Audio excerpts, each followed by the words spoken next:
Well, good morning, everyone. Nick Reagan here from our first alert desk for our 5 on 5 Plus this morning. We've got a lot to get to, and we're going to start out with a fire that happened this morning. I'm going to pull up the video now.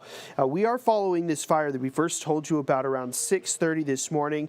Now, this is a look at Ravensview Road on Johns Island. This is actually one of the areas where there's not a good cell service, which is why our video was breaking up earlier this morning.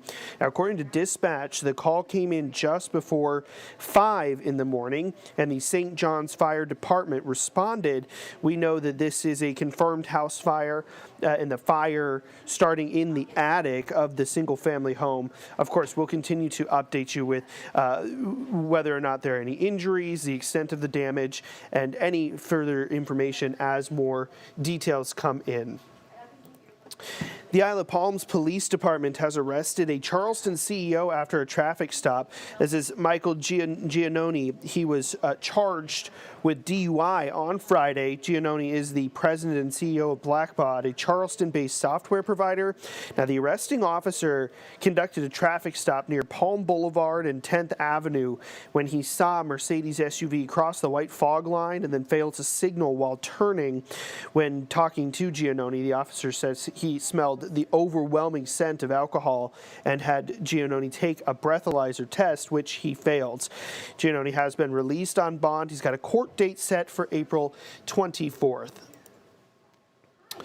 A man's waking up safe this morning after getting his sailboat stuck in Winyah Bay off the coast of Georgetown.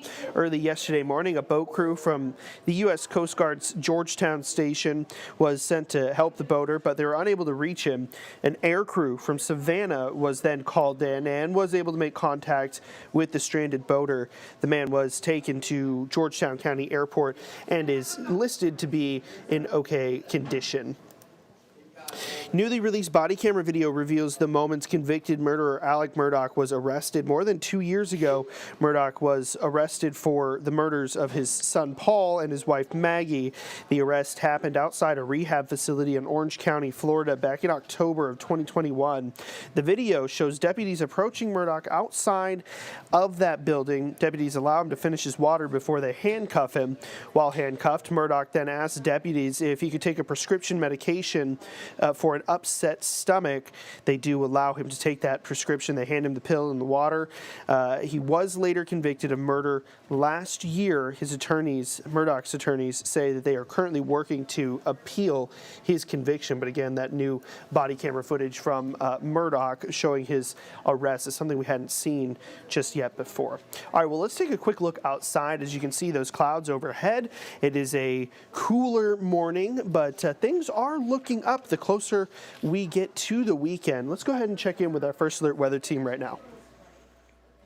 And good morning to you. We're starting out our President's Day with chilly temperatures as you head outside. Make sure you grab a coat early today in the 30s. We'll gradually climb through the 40s and 50s and up to around 60 by this afternoon. Finally getting some sunshine back. It will still turn mostly cloudy, perhaps at times today. We'll call it partly to mostly cloudy overall with some peaks of sunshine. Highs today around 60 degrees, so up from yesterday, but back down tonight. We'll go down to 37, 63 tomorrow afternoon, 64 on Wednesday. Lots of sunshine in the upcoming days. We do have one small chance of a shower this week. It's on Friday with high temperatures for the weekend in the upper 60s to around 70. All right, Joey Sylvain, thank you, sir. Let's move on now to some politics here in South Carolina. As game day nears for the Republican primary in the state, both candidates are working the state hard. Nikki Haley announcing 2 more stops in the Low Country on Friday in Moncks Corner and in Mount Pleasant also on Friday. Meanwhile, Trump will be in Greenville that day. The primary is Saturday. Early voting's closed today for the holiday President's Day, but it will open again tomorrow and go until Thursday. Of course, primary day, once again, is Saturday. Gas prices in South Carolina saw their fourth straight week of increases. That's based on a new report that's out today. Prices in the Palmetto State rose 7.5 cents a gallon to an average of $2.99, marking the latest in a month-long climb, according to a Gas Buddy survey of more than 3,000 gas stations in the state.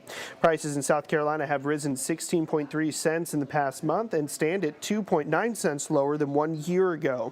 The cheapest gas in the state was priced at $2.19 as of this morning.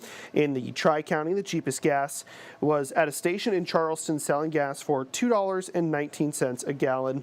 You can find that station by heading to our website, live5news.com, as well as all of those gas prices. All right, and one more thing before we go. CARTA and Tri-County Link, they're offering free rides today for anyone over 55 years old in honor of Senior Independence Month, which is February. You can get a free ride on any route, but you do need an ID. CARTA says that the goal is to keep seniors mobile and to introduce them to public transit services that CARTA and Tri-County Link have to offer.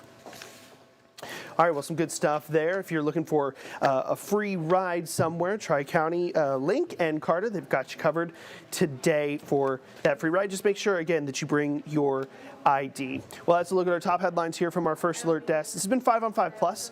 I'm Nick Reagan. We'll see you right back here tomorrow.